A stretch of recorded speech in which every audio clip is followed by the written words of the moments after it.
대한민국에서 편입제도를 시행하는 모든 대학 중에서 가장 영어를 까다롭게 출제하는 대학을 꼽자면 단연 중앙대학교입니다. 이 중앙대학교를 합격하기 위해서는 여러분에게 요구되는 것은 딱 세 가지입니다. 첫 번째는 기출어휘의 반복. 두 번째는 독해 문제 풀 때는 주제 먼저 파악해야 돼요. 세 번째 같은 경우에는 3.5점 전략을 써야 돼요. 이렇게 학습하지 않고 이렇게 접근하지 않으면 절대 합격할 수 없습니다. 자, 오늘은 바로 그 지점에 대해서 하나씩 다 설명을 드리도록 할게요.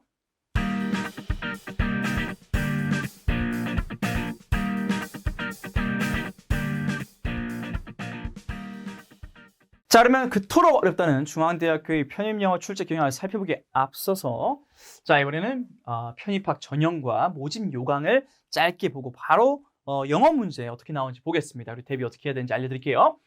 자, 우선 그 24학년도 기준이고요. 자, 일반 편입 같은 경우에는 전국에서 가장 많이 뽑았습니다. 576명.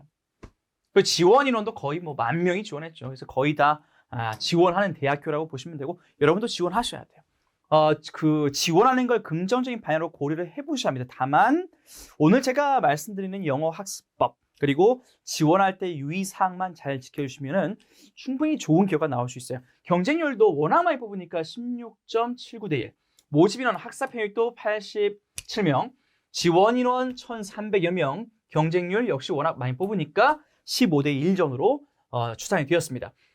얘는 2024학년도 기준인데요. 자, 모집 요강 같은 경우에도 뭐 크게 변동은 없겠죠. 자, 1단계는 자, 필기고사 100%입니다. 그만큼 영어가 중요하죠. 하지만 여러분이 주목해야 할 것은 2단계입니다.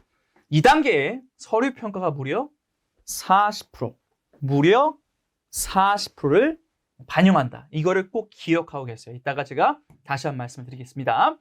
뭐 아시는 바와 같이 뭐 설마 자연계의 학생이 제 영상 보고 있는 거 아니겠죠? 중앙대는 자연계에는 영어를 보지 않습니다. 자, 인문의 범위를 보자면 인문 계열은 당연히 인문대학, 사회과학대학, 사범대학, 경영경제 다 포함되겠죠. 근데 조심해야 할 것은 간호대학도 포함이 되고요. 인문에 디자인학부도 인문에 포함이 된다는 것을 기억하십니다. 자, 총 60분에 40문항을 풀으셔야 되는데요. 자, 영역별로 제가 영어를 또 소개를 드려보면 어휘는 국내에서 편입 영어를 시행하고 있는 대학 중에서 단연 최고 난이도입니다. 제가 그 수능 만점자한테 편입 영어, 중앙대학교 편입 영어 시험지 툭 던져주고 한번 풀어봐라 하면 100% 떨어질 겁니다. 이게 왜냐하면 이건 다른 세계예요, 그냥. 다른 세계. 수능 공부하다가 아무리 제가 만점이라 하더라도 수능 공부하다가 절대 볼 일이 없는 단어들입니다. 뭐 아는 거 있습니까? 뭐 한 개 있으면 축하드립니다. 2개 있다면 더 축하드리고요. 이게 정말 어렵게 출제가 됩니다. 얘네들은 아셔야 되거든요. 공부하셔야 합니다. 오히려 어려우면 여러분은 이게 위축이 되는데 오히려 여러분은 긍정적으로 생각해야 돼요. 왜냐하면 이렇게 어렵다는 것은 시작이 다 대등하다. 네가 아무리 수능 1등급이라도 네가 아무리 수능 2등급이라도 이거 다 모르잖아 어차피. 그러니까 이퀄하게 시작할 수 있는 거죠. 그렇게 긍정적으로 생각하셔야 되고요. 제가 하나의 팁을 드리면 중앙대학교 말이죠. 중앙대학교는 기출 어휘를 굉장히 많이 반복하는 경향을 보입니다. 제가 지금 가지고 있는 데이터들인데요. 뭐 건국대, 홍익대 다 있어요. 저는 모든 데이터가 다 있는데 중앙대학교 시험 보시면 이 어려운 것도 이 노란색들 보시죠. 많이 보이죠. 반복이 막 되고 있어요. 그래서 여러분이 시험을 볼 때 당연히 GRE 어휘 공부하셔야죠. 근데 GRE 어휘 플러스로 여러분이 중앙대 기출은 꼭 반복해서 학습을 해주셔야 한다. 그걸 하기 위해서 제가 만든 컨텐츠가 있어요. 타임어택 매일 모의고사라는 컨텐츠를 유튜브를 통해서도 공개를 할 것이고요. 일부. 그 다음에 김영 사이트에서도 제가 이제 강의 런칭하게 되거든요. 거기에서 타임어택 모의고사를 정말 매일 모의고사예요. 매일매일 풀 수 있도록 1년 동안. 이거 풀다 보면 알아서 기출을 반복시키게 해놨어요. 제가 이렇게 구성을 해놨기 때문에 이거 꼭 해보십시오. 그러면 엄청난 도움을 받게 될 겁니다. 모든 기출의 그 경향성은 다 여기에 넣어놨습니다. 그렇죠?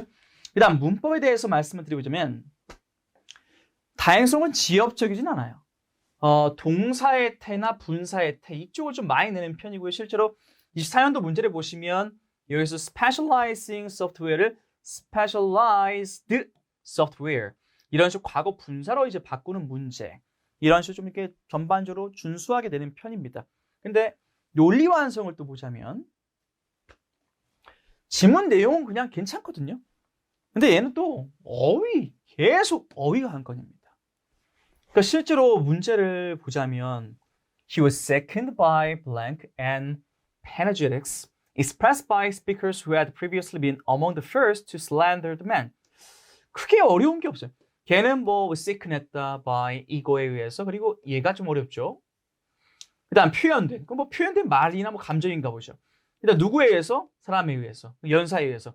근데 이 사람은 이전에는 뭐였대요? 그를 비방한 사람 중에 하나였다. 이렇게 나왔습니다. 그러면 여러분이 이제 생각할 수 있는 것은 여기에 뭐가 들어갈까 생각할 수 있는 건 힌트는 얘거든요, 사실. 이 문제는. 얘가 힌트예요, 얘가 단서. 근데 이 단어를 아냐고. 이게 칭찬이에요. 그러면 칭찬의 동의어를 골라야 돼. 왜? A and B니까. 그거 아냐고. 아마 요 하나는 알 수도 있겠다. 나머지는 다 모르지 않습니까? 다 미국거든요.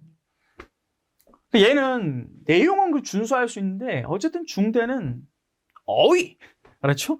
어휘를 얼마나 잘 대비하느냐. 요 싸움입니다. 자, 독해. 독해? 그러면 뭐 독해는 만만하냐? 아니요.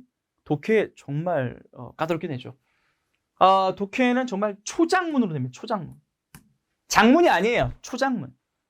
뭐 서성한 이런 대학교들 당연히 어렵죠. 거기도 한 250개, 한 단락에 한 지문에 한 250개 내지 300개 정도로 구성하는데 중대는 350개 정도로 구성합니다. 평균. 그러니까 엄청 길어요. 그래서 그러니까 글을 다 읽을 수가 없습니다. 글을 중반까지라도 읽고 여기까지 읽고 주제를 파악을 해내야 하는데 이것도 사고를 연습을 해야 돼요. 이건 독해를 저랑 정리하면서 연습을 시킬 것인데 글 다 읽지 않고 주제를 파악하는 게 관건이고요. 중대는 추론 문제가 또 있거든요. 자, 이것도 역시 주제랑 연관이 돼 있어요. 추론 문제는 주제 아니면 빈칸 앞뒤 이런 데서 힌트가 많이 나오기 때문에 이런 전략을 써야 돼요. 됐죠? 독해는 초장문, 주제 파악, 관건. 그 다음 좀 전략적으로 보셔야 하는 게 뭐가 있냐면은 3.5점 이거 틀면 나가리 됩니다. 3.5점이 29번부터 40번까지 배치되어 있습니다.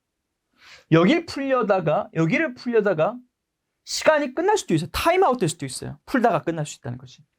그럼 여기 3.5점짜리를 맞기 위해서는 어딜 빨리 풀어야겠어요? 어휘, 문법, 논리. 앞에 28번까지 배치되어 있는 어휘, 문법, 논리가 아주 훈련이 기계적 훈련이 돼 있어야 돼요. 어휘, 문법, 논리의 기계적 훈련은 뭘로 하면 된다고요? 아까 타임어택 모의고사 있죠. 그걸 통해서 저랑 문제를 1년 내내 푸셔야 돼요. 그렇게 해서 동물적 감각으로 풀어야 돼요. 시험장 가서 그 생각 이거 잘 안 돌아가 그럴 시간이 없다니까. 막 동물적 감각 본능으로 풀어야 돼. 1년 동안 계속 저랑 풀어야 돼요. 그걸 통해서 기계적 훈련을 통해서 시간 확보한 다음에 3.5점짜리의 시간을 할애하는 전략을 쓰셔야 합니다. 뭐 여러 가지 뭐 빈칸에 들어갈 말, 뭐 적합하지 않은 것, 제목 고르시오, 뭐 일치불일치 이런 여러 가지 유형이 있다고 제가 써놨는데 대다수는 주제 기반입니다. 그래서 독해는 주제 기반으로 접근하는 것이 가장 중요하다. 자, 종합적으로 다시 말씀을 드리면 정말 난이도가 높은 어휘력이 요구가 됩니다. 그래서 앞서 말한 것처럼 GRE 어휘는 당연히 공부하셔야 되는데 중앙대 기출 어휘, 뭐 2020년도에 나왔던 브래킷이라는 단어 같은 경우가 이게 또 2024년도에도 등장하기도 했거든요. 그러니까 이렇게 반복 출제되는 것들이 있기 때문에 기출은 꼭 반복을 해주셔야 한다. 그 다음 초장문 독해가 관건이라고 했는데 이건 주제 기반으로 푸셔야 한다고 했고요. 그 다음에 앞에서 어휘, 문법, 논리에서 시간을 여러분이 확보를 하셔야 한다. 기계적인 문제풀이가 꼭 필요합니다. 그다음 원점수, 합격은 어떻게 해야 합격할 수 있냐 점수대가 원점수 기준 7, 80점대가 나와야 중앙대는 합격할 수가 있습니다. 100분위로 말씀드리면 80에서 90% 정도라고 생각하시면 되기 때문에 김영훈 모의고사를 보시면서 자기 100분위를 체크하신다면 자신의 현 위치, 내가 도전할 만할 것인가 이런 것들을 확인해 볼 수가 있는 거죠. 전 학과 모두 자소서가 요구됩니다. 서류 평가는 말이죠. 제출할 때 학업 계획서, 그 다음에 전적 대학 성적 증명서. 이거 가볍게 들으면 안 돼요. 1단계 통과해도 2단계가 서류 평가가 40%였지 않습니까? 그렇죠? 거기에 반영되는 게 학업 계획서고요. 그 다음에 전적 대학 성적이에요. 됐죠? 그러면 또 성적 걱정되죠? 전 대학에서 공부 안 했을 거 아니야, 그렇죠? 그러니까 이 걱정될 테니까 그걸 말씀을 좀 드려보면, 이 반영하는 방법이 있는데, 전적 대학 점수를 반영하는 방법이 있는데요. 이런 식으로 계산하시면 됩니다. 뭔지 모르겠죠? 그러니까 전적 대학 성적은 서류 제출 기한에 제출한 성적 증명서에 명시된 100점 만점이 표기가 돼 있을 겁니다. 그럼 이제 만약에 100분이 100점으로 나와 있다. 그럴 일은 없겠지만 난 4.5점 만점이다. 그러면 이 계산식에 따르면 100점이 나옵니다. 근데 내가 100분위가 한 90% 나왔다.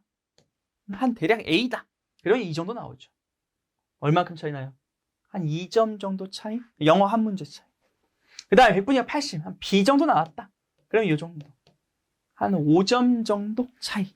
됐죠? 영어 한 2문제 맞아야 돼요. 그 다음에 100분위가 난 정말 공부 안 했다. 70이다. 그러면 한 7점 차이가 납니다. 그러면 100분위가 이 정도까지 떨어지면은 동일계 지원을 추천드립니다. 왜냐하면 비동일계를 지원하게 되면은 아까 학업 계획서를 쓸 때 조금 더 전공 지식이 부족하니까 불리해지잖아요. 그래서 전적대 성적이 낮은 학생은 동일계 지원을 추천을 드리고요. 전적대 성적은 바꿀 수 있어 없어? 없죠. 그러니까 영어에 올인하셔야 돼요. 됐죠? 그렇게 해서 중앙대를 정리하시면 되고요. 제가 종합적으로 정리를 드리면 중앙대학교 정말 난공불락 같은 그런 대학이죠. 근데 이 대학을 정복하기 위해선, 이 대학에 합격하기 위해선 3가지. 첫 번째, 영단어. 알았죠? 중앙대 기출 무한반복. 2번째, 뭐라고요? 독해할 때는 주제 파악이 근간이 돼야 한다. 기반이 돼야 한다. 3번째, 3.5점. 알았죠? 3.5점을 풀어낼 수 있는 전략. 여기서 이 3.5점이 깎이면 합격하기 정말 힘듭니다. 알았죠? 그래서 3.5점 전략을 잘 써야 되고요. 그 다음에 전적대학 성적이 낮은 학생은 요거 조심하시라. 이거 유념하셔라. 됐죠? 이렇게 해서 준비하신다면 좋은 올바른 방향성을 가지고 좋은 결과를 낳을 수 있을 겁니다. 자, 고생하셨고요. 다음에 또 추가적인 대학 제가 조사해서 또 역시 여러분과 공유하는 시간 갖도록 하겠습니다. 수고하셨습니다.